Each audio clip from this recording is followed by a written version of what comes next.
दोस्तों, इस वक्त ईरान में कयामत की एक बहुत बड़ी निशानी जाहिर हो चुकी है। यानी कि कुछ महीने पहले ईरान और इजराइल के दरमियान जो भयंकर जंग हुई थी, उस जंग के दौरान ईरान में कयामत की एक ऐसी बड़ी निशानी तकरीबन पूरी हो गई थी, जिसके बारे में अल्लाह के प्यारे नबी हजरत मोहम्मद सल्लल्लाहु अलैहि वसल्लम ने हमें 1400 साल पहले ही बता दिया था। उसे आज हम और आप अपनी आंखों से पूरा होता हुआ देख चुके हैं। और अब जब यह जंग रुक चुकी है, तब भी उसके असरात पूरी दुनिया में महसूस हो रहे हैं, जिसे देखकर यही लग रहा है कि कयामत बहुत करीब आ चुकी है। यानी कि कयामत बहुत जल्द आने वाली है। इसलिए आज का यह वीडियो आप सभी के लिए बहुत खास है। आप इसे आखिर तक जरूर देखें। और सबसे पहले, अगर आपको अल्लाह पर और कयामत के दिन पर यकीन है, तो आप इस वीडियो को दिल से एक लाइक जरूर कर दें और मेहरबानी करके इसे शेयर भी कर दें, ताकि और भी लोगों तक यह वीडियो पहुंच जाए। तो चलिए दोस्तों, शुरू करते हैं। दोस्तों, जैसा कि आप सब जानते हैं, कुछ वक्त पहले ईरान और इजराइल के बीच एक बहुत भयंकर जंग हुई थी। उस जंग के दौरान जो कुछ हुआ, वह सब देखकर ऐसा लगा जैसे कयामत की निशानियां एक एक करके जाहिर हो रही हैं। और अब जबकि वह जंग बंद हो चुकी है, उसके बावजूद इस्लामी दुनिया में बेचैनी बरकरार है। मुसलमान गफलत की नींद में सोए हुए हैं, जबकि कयामत की वह निशानियां सामने आती जा रही हैं, जिनके बारे में हजरत मोहम्मद सल्लल्लाहु अलैहि वसल्लम ने हमें 1400 साल पहले बता दिया था। क्या हमने कभी सोचा है कि आज जो हालात हम देख रहे हैं, वह वही निशानियां हैं जिनके बारे में हमारे नबी ने हमें खबरदार किया था? दोस्तों, आज फिलिस्तीन के बेकसूर मुसलमानों पर जुल्म सितम, ईरान पर किए गए हमले और अरब देशों में बढ़ती हुई तनातनी, क्या यह सब सिर्फ सियासी मामला है या फिर इसका ताल्लुक कयामत की निशानियों से है? आइए अब आपको कयामत की उन निशानियों के बारे में बताते हैं जिनकी पेशेन गोई हमारे प्यारे नबी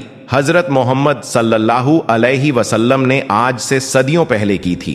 हदीस पाक में अल्लाह के प्यारे नबी हजरत मोहम्मद सल्लल्लाहु अलैहि वसल्लम ने फरमाया है कि कयामत उस वक्त तक कायम नहीं होगी जब तक मुसलमान यहूदियों से जंग ना कर लें, और वो जंग बैतुल मुकद्दस के आसपास होगी। अब जरा आप सोचिए कि कुछ वक्त पहले जो ईरान और इजराइल की जंग हुई थी, क्या वो मुसलमानों और यहूदियों के दरमियान की जंग नहीं थी? और दूसरी बात यह कि वो जंग कहाँ हुई? फिलिस्तीन, शाम, ईरान, क्या यह सब वही जगह नहीं है जिनके बारे में हजरत मोहम्मद सल्लल्लाहु अलैहि वसल्लम ने बरसों पहले बताया था? और यही नहीं, हजरत मोहम्मद सल्लल्लाहु अलैहि वसल्लम ने यह भी फरमाया कि कयामत के करीब मशरिक की तरफ से एक लश्कर निकलेगा जो हक के लिए लड़ेगा। उलमाए इकराम फरमाते हैं कि यह मशरिक का लश्कर कूफा, ईरान और खुरासान की जमीन से निकलेगा। तो क्या वह ईरानी लश्कर जो हालिया जंग में इजराइल के मुकाबले में उतरा था, वही लश्कर नहीं है जिसके बारे में हदीस में इशारा किया गया था?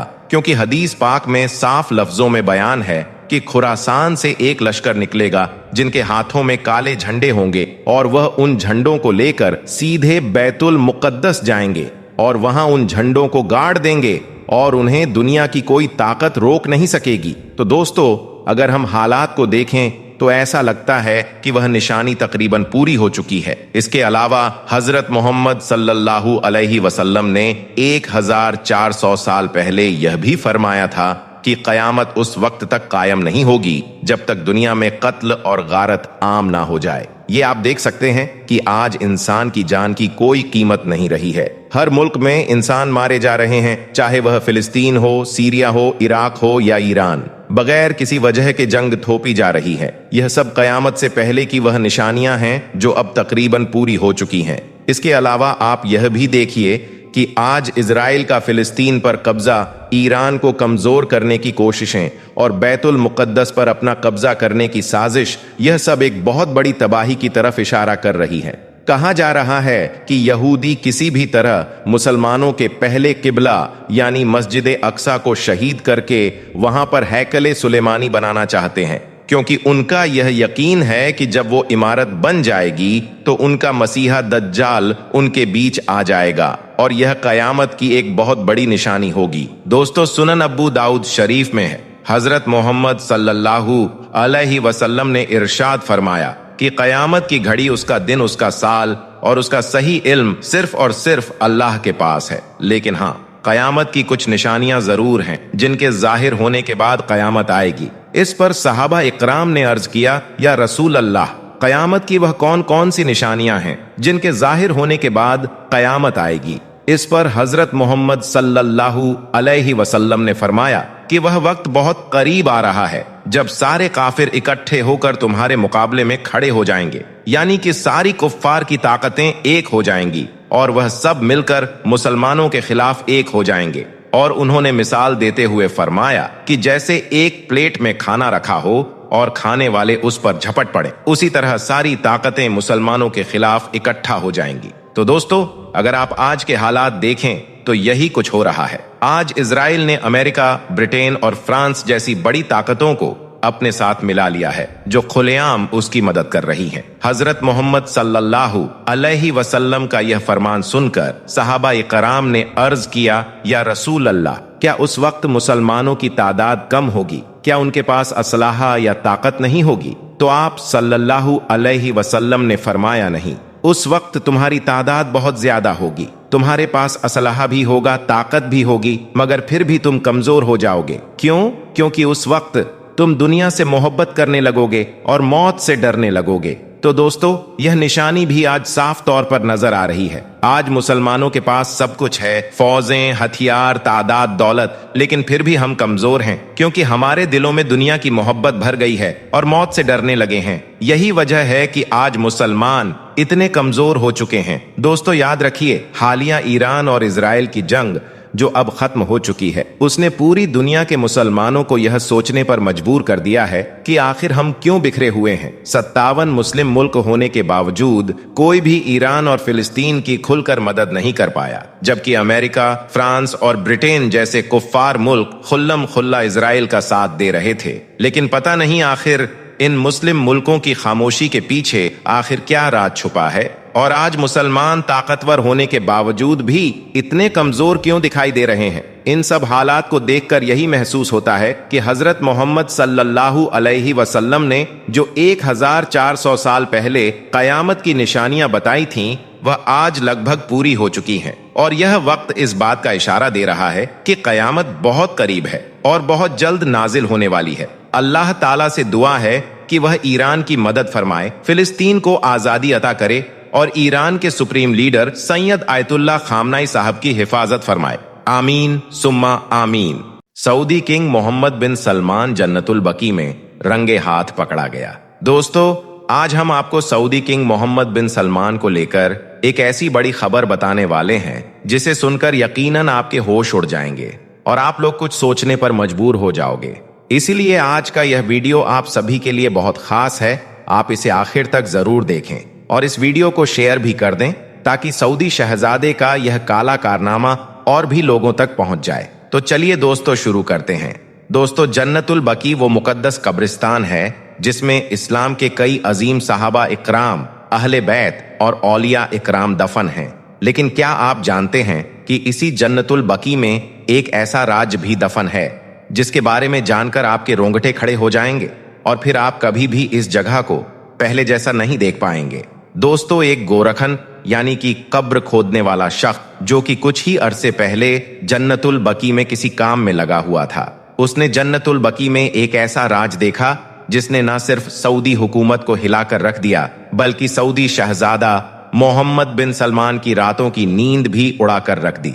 इस गोरखन ने दावा किया है कि सऊदी किंग मोहम्मद बिन सलमान अक्सर आधी रात को खामोशी के साथ जन्नतुल बकी में आता है। अब सऊदी शहजादा आधी रात को जन्नतुल बकी में आकर क्या करता है, किससे मिलता है और अंधेरी कब्रों में छुपकर कैसा काम अंजाम देता है, जानकर आप लोग हिल जाओगे।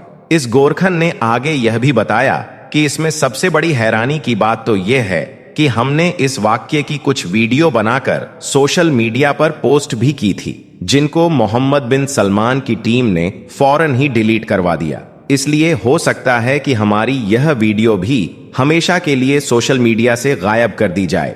इसलिए आप जल्दी से इस वीडियो को आखिर तक देख लें और फौरन ही इसे शेयर भी कर दें ताकि सऊदी किंग मोहम्मद बिन सलमान की यह काली करतूत सारी दुनिया वालों तक पहुंच जाए। दोस्तों, यह सब शुरू हुआ जन्नतुल बकी में काम करने वाले एक गोरखन से जो हर रोज जन्नतुल बकी में कब्रें खोदता और खामोशी से अपनी ड्यूटी अंजाम देता था। लेकिन इस गोरखन ने जन्नतुल बकी में एक दिन ऐसा मंजर देखा जिसने उसे हिलाकर रख दिया। इस गोरखन ने बताया कि मैंने जब जन्नतुल बकी की ड्यूटी संभाली तो कुछ ही दिनों बाद मुझे महसूस हुआ कि जन्नतुल बकी में कुछ अजीबो गरीब बातें हो रही हैं, क्योंकि रात के सन्नाटे में जब मदीना की गलियां खामोश हो जाती हैं और जन्नतुल बकी की दीवारों पर सुकून छा जाता है, तब एक बहुत बड़ी और आलीशान गाड़ी वहां आकर रुकती है। उसके दरवाजे खुलते हैं और फिर सऊदी अरब का बादशाह मोहम्मद बिन सलमान जन्नतुल बकी में दाखिल हो जाता है। और फिर कुछ ऐसा होता है जिसे देखकर मेरे कदमों के नीचे से जमीन खिसक जाती है। बस यह देखकर गोरखन ने सोचा कि यह वही बादशाह है जो दुनिया के सबसे महफूज और मशरूफ शख्सियतों में से एक है। आखिर यह आधी रात को जन्नतुल बकी में बार बार क्यों आता है? बस यही सोचकर गोरखन ने हिम्मत की और वह मेन गेट पर मौजूद चौकीदार के पास पहुंच गया और जाकर पूछने लगा, भाई साहब, शहजादा आधी रात के वक्त यहाँ बार बार क्या करने आता है? इस पर चौकीदार ने अपनी नजरें झुका ली और कहा, तुम ज्यादा सवालात मत किया करो, कुछ बातें जानना तुम्हारे लिए बेहतर नहीं है। लेकिन इस पर गोरखन का दिल मुतमीन ना हुआ, इसलिए उसने अगले दिन फिर से पूछ लिया कि क्या यहाँ पर शहजादे का कोई रिश्तेदार दफन है? क्या वह उस पर फातिहा पढ़ने के लिए आता है? क्योंकि महीने में 4 बार आना और वह भी आधी रात को, यह बात मेरे गले नहीं उतर रही। लेकिन इस बार चौकीदार ने सख्त लहजे में कहा, देखो भाई, ये बड़े लोगों के मामलात हैं, बस तुम सिर्फ अपना काम करते रहो, इन बातों में पड़े तो बड़ी मुसीबत में फंस जाओगे। चौकीदार का यह जवाब गोरखन को और भी परेशान करने लगा। अब गोरखन के दिल में एक खौफ सा बैठ गया और वह सोचने लगा कि क्या वाकई मोहम्मद बिन सलमान जन्नतुल बकी में किसी खुफिया मकसद से आता है?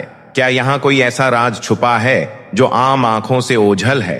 क्या वाकई जन्नतुल बकी के नीचे कोई खुफिया तहखाना मौजूद है?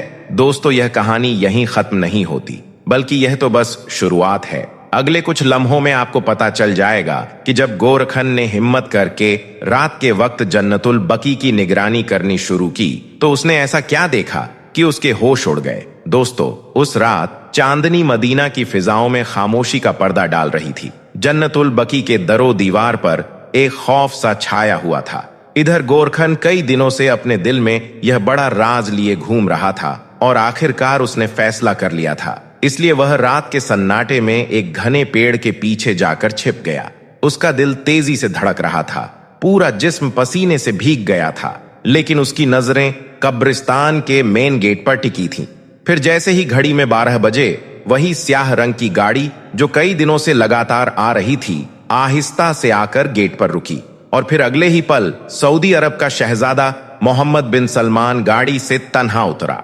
उसके साथ आने वाले गार्ड्स बाहर पहरा संभाल चुके थे। इसके बाद शहजादे ने बाहर आकर कब्रिस्तान पर एक नजर दौड़ाई और फिर धीरे धीरे कदम उठाते हुए कब्रिस्तान के आखिरी कोने की तरफ बढ़ गया। गोरखन ने देखा कि वहां पर एक पुरानी टूटी फूटी कब्र थी, जैसे बरसों से कोई वहां नहीं आया हो। सऊदी शहजादा उस कब्र की ओर बढ़ रहा था। यह देखकर गोरखन की सांसें थम सी गई। फिर जन्नतुल बकी में एक ऐसा मंजर शुरू हुआ जिसकी गवाही शायद तारीख भी ना दे सके। गोरखन ने देखा कि सऊदी शहजादे ने खुद कब्र की मिट्टी खोदनी शुरू कर दी। यह देखकर गोरखन के दिल में तूफान उठ गया और वह सोचने लगा कि आखिर यह सऊदी शहजादा कर क्या रहा है। यह किसकी कब्र होगी जो वह खोद रहा है? क्या यहाँ इसका कोई अजीज दफन है? और अगर है भी तो कब्र को क्यों खोद रहा है? ऐसा करना तो इस्लाम में सख्त मना है। लेकिन दोस्तों, गोरखन की हैरत की इंतहा तब हुई जब उसने देखा कि मोहम्मद बिन सलमान धीरे धीरे उस कब्र में उतर गया। यह देखकर गोरखन की आंखें फटी की फटी रह गईं। आखिर एक जिंदा इंसान, और वह भी सऊदी अरब जैसा बादशाह, उस कब्र में क्या करने गया है? आखिर इस कब्र के अंदर ऐसा क्या है? अब गोरखन सोच में गुम था कि अचानक उसे लगा जैसे कोई उसके पीछे खड़ा है। उसका पूरा बदन कांपने लगा, सांसें थम गईं और उसे लगा कि चौकीदार ने देख लिया है और अब उसका भी वही हाल होगा जो पिछले गोरखन का हुआ था। हाँ, वही गोरखन जिसने एक बार रात को छुपकर देखने की कोशिश की थी और अगले दिन उसकी लाश मिली थी ताकि दूसरों को इबरत मिले। यह सोचकर गोरखन पसीने से तरबतर हो गया और अपनी मौत को करीब महसूस करने लगा। लेकिन जैसे ही उसने पीछे मुड़कर देखा, वहां सिर्फ एक बिल्ली थी। यह देखकर उसकी जान में जान आई, लेकिन उसका ध्यान अब भी कब्र में उतरे शहजादे पर था। कुछ देर बाद शहजादा वापस कब्र से बाहर आया। अब उसके चेहरे पर एक अजीब सा सुकून था, जैसे वह कोई बड़ा काम करके आया हो। उसने अपने कपड़ों से मिट्टी झाड़ी और चारों तरफ देखा। यह देखकर गोरखन हैरान था कि बिना ऑक्सीजन के इतनी देर कब्र में रहने के बावजूद शहजादा बिल्कुल ठीक था। अब गोरखन की नींदें उड़ चुकी थीं। अगली रात शहजादा फिर आया। इस बार उसके हाथ में एक स्याह रंग का थैला था। वह बिना झिझक सीधा उसी कब्र की ओर गया और उसमें उतर गया। लेकिन इस बार किस्मत ने गोरखन का साथ नहीं दिया। चौकीदार ने उसे देख लिया और फौरन उसके पास पहुंचकर गुस्से से बोला, तुझे शर्म नहीं आती? चुपके क्या देख रहा है? अगर यह बात मोहम्मद बिन सलमान तक पहुंची तो तेरा क्या अंजाम होगा जानते हो? यह सुनकर गोरखन घबरा गया। उसके हाथ पांव कांपने लगे और वह गिड़गिड़ाते हुए बोला, मुझे माफ कर दो, आइंदा ऐसी गलती नहीं करूंगा। इसके बाद चौकीदार ने उसे आखिरी चेतावनी दी और कहा, अगर दोबारा यहां आया तो अपनी जान की जिम्मेदारी खुद की होगी। अब गोरखन ने वादा तो कर लिया, लेकिन उसका दिल नहीं माना। उसे लगा इतना बड़ा राज छुपाना गुनाह है, इसलिए वह सीधा पुलिस स्टेशन गया और जाकर सब बयान कर दिया। लेकिन पुलिस अफसर हंसने लगे और बोले, क्या तू पागल हो गया है? ऐसी बातें सऊदी शहजादे पर इल्जाम लगाकर करता है? क्या तू होश में है? गोरखन कहता रहा, एक बार कब्र को खोलकर देख लीजिए। अगर मेरी बात गलत साबित हुई तो मेरा सर कलम कर दीजिए। लेकिन किसी ने बात नहीं सुनी। एक पत्रकार जो वहां मौजूद था बोला, इस्लाम में इंसाफ सबके लिए बराबर है, चाहे बादशाह हो या गुलाम। उसने नबी की हदीस को सुनाया कि अगर मेरी बेटी फातिमा भी चोरी करे तो उसका भी हाथ काट दिया जाए। सही बुखारी, हदीस नंबर 6758। लेकिन पुलिस ने बात मानने से इनकार कर दिया। तब उस पत्रकार ने यह मामला सोशल मीडिया पर डाल दिया, जो देखते देखते वायरल हो गया। फिर जांच में पता चला कि वह कब्र दरअसल एक खुफिया तहखाना थी, जिसमें ऑक्सीजन सिलेंडर रखे थे और सोने के छोटे छोटे जखीरे जमा किए जा रहे थे। यह सोना सऊदी अरब के एक खास पहाड़ से निकाला गया था, जिसे हुकूमत से छुपाने के लिए वहां रखा गया था। लेकिन जैसे ही यह खबर फैली, सऊदी हुकूमत हरकत में आई और उन वीडियो को सोशल मीडिया से डिलीट करवा दिया। गोरखन और उस पत्रकार को झूठा करार देकर गायब कर दिया गया। अब सवाल उठता है कि सऊदी अरब में किस पहाड़ से यह सोना निकाला जा रहा था? क्या वाकई इस कब्र के नीचे कोई तहखाना था? और क्या सऊदी शाही खानदान इस खजाने का निगहबान था? इन सब के जवाब आज भी रहस्य में हैं। अब दोस्तों, यह वाकया सच्चा है या झूठा, इसका इल्म सिर्फ अल्लाह ताला के पास है। लेकिन एक बात तय है कि यह खबर सोशल मीडिया पर कई दिनों तक घूमती रही। लाखों लोगों ने इसे देखा और सुना। कुछ ने इसे हकीकत माना और कुछ ने इसे सिर्फ सनसनीखेज कहानी समझा। अब इस कहानी के बारे में आपकी क्या राय है? आप कमेंट बॉक्स में अपनी राय जरूर बताइए।